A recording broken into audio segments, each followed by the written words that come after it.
Et bonjour Virginie, Delphine, comment vas-tu aujourd'hui? ça va, et toi? Ça va très bien. Alors Virginie, de Belgique d'ailleurs, euh, vient de finir le programme Décor que tu as commencé quand? Tu te rappelles du coup ton début? Oh, c'était janvier, il me semble bien. Janvier 2025, c'est bien, c'est Oui, ça. l'année Janvier dernière. 2025. Et je sais qu'on se connaissait, on se côtoyait, on s'écrivait sur le groupe depuis un moment. Ça faisait combien de temps de mémoire, à peu près, grosso modo, que tu suivais le groupe Existence sans réserve sur Facebook? Ça faisait un an. Ça faisait un an, d'accord. Oui, ça faisait au moins un an, oui. Donc toi, tu fais partie, c'est intéressant parce que tu vois, il y a des gens qui vont de suite prendre le coaching, il y en a qui vont avoir besoin de se familiariser. Est-ce que toi, tu fais partie des gens qui ont besoin d'abord de connaître, de toucher, de sentir, de se familiariser un petit peu avec les personnes à qui elles ont affaire? Oui, oui, tout à fait. J'ai besoin de prendre connaissance, de voir un petit peu où est-ce que je vais. Ben, il me faut parfois un petit peu de temps, mais voilà, j'aime bien, oui, connaître un petit peu avant de me lancer. Et justement, donc après ces un an de baignade dans cet écosystème qui est le groupe Existence en réserve, qu'est-ce qui a fait que tu as décidé de te lancer à ce moment-là? Il y a eu plusieurs événements que je n'arrivais plus à gérer et en fait, ben, je me suis lancée en disant, bah, il faut que ça change. Je voulais du changement, je voulais voilà reprendre le dessus. Et ben après justement avoir vu toutes les publications, vu un petit peu tout ce qui se passait, je me suis dit, ben, c'est pour moi en fait. Je m'y Ok. retrouvais dans toutes les explications, je m'y retrouvais. Donc oui, t'as bien compris que, en fait, après avoir été nourri pendant un an de ce genre d'écosystème, tu t'es dit, ok, pour moi, si je dois changer, c'est poser des actions, et donc ça te parlait pour pouvoir aller de l'avant. Oui, c'est ça. Et donc, dans le programme Décor, c'est un programme qui n'est pas de tout repos, hein, parce que, il y a du travail, il y a de la réflexion, etc. Qu'est-ce qui t'a permis justement d'avancer? Parce que c'est vrai que quand on a fait le bilan de fin de coaching, il y a eu de très belles transformations de ta part.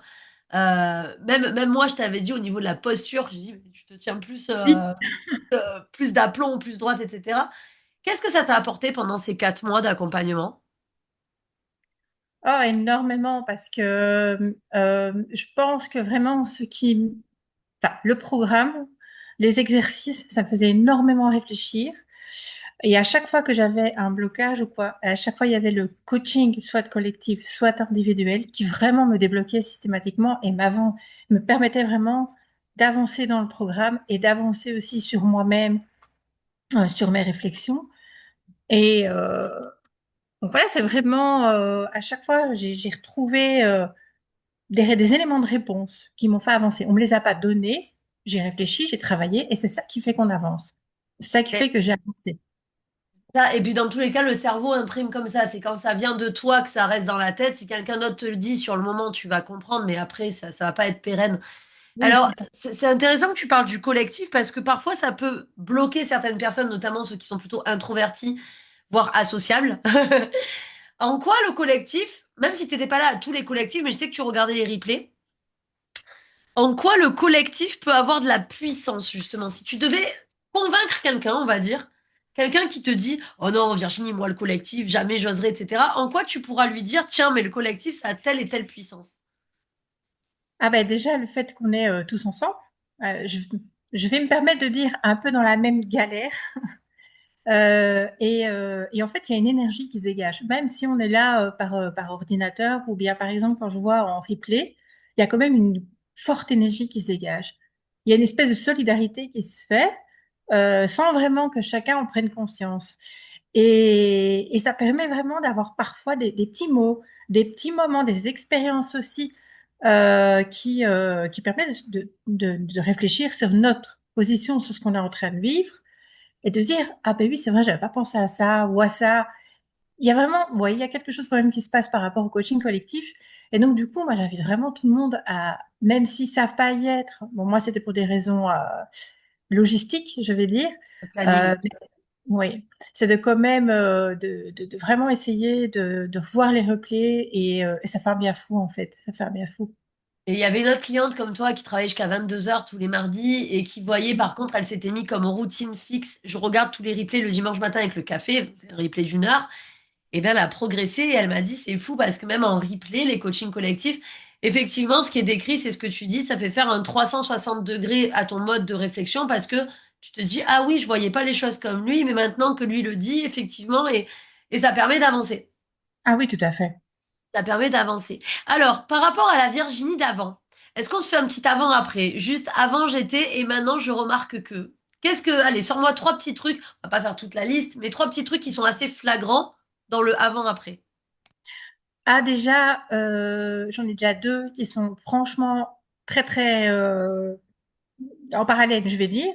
La confiance en moi, déjà, ben oui.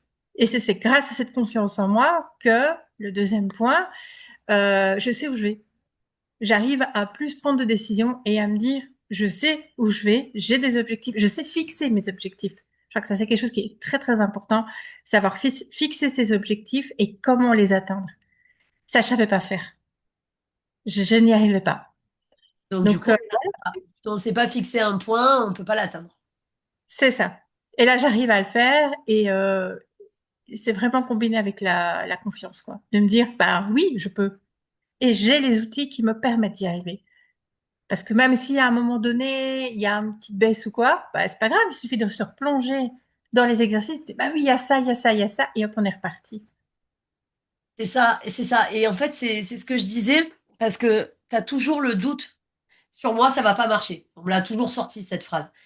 Mais à moins de se saboter réellement, on est d'accord que tout ce que tu apprends, tu ne peux pas le désapprendre. Tu ne Oui, peux c'est ça. pas. C'est impossible que ça fonctionne pas, même un minimum sur quelqu'un. Enfin, je sais pas, toi qui es passé par là et qui a un regard totalement neutre. En plus, ton mari l'a fait avec toi, donc ça c'est génial. Ça a été fait en famille. Même si on n'a pas tous le même niveau d'évolution, ce qui est normal, puisqu'on n'a pas tous le même niveau d'apprentissage, d'introspection, etc. Mais avec un regard, est-ce que si quelqu'un te dit, et si sur moi ça marche pas, comment tu pourrais lui répondre? J'ai envie de simplement lui demander comment tu peux savoir si tu n'as jamais essayé. C'est comme les haricots verts. Tout simplement. Je n'aime pas les haricots verts. Comment tu peux savoir si tu n'as jamais essayé? Et oui, maintenant, les haricots verts, c'est mon fils qui m'a dit ça, là, nouveau protocole français. Ok. Et donc, aujourd'hui, quel objectif tu as déjà commencé à atteindre? Parce que je sais qu'il y a eu plein de changements dans ta vie et plein de prises de décision. Est-ce que tu veux nous en parler un petit peu? Je crois que la plus grosse prise de décision, c'est l'achat d'une maison. Bien. C'était vraiment la plus grosse prise de décision. Euh, oui, et on s'est dit, bah, s'il faut acheter, autant acheter la maison de nos rêves. Là, on a vraiment envie, donc on va vraiment se donner les moyens. Et ça, c'est quelque chose qu'on n'arrivait pas à prendre comme décision. Je dis oh parce que mon mari, c'était la même chose. À ce niveau-là, il avait du mal et lui aussi se positionne. Mais il en parlera mieux que moi.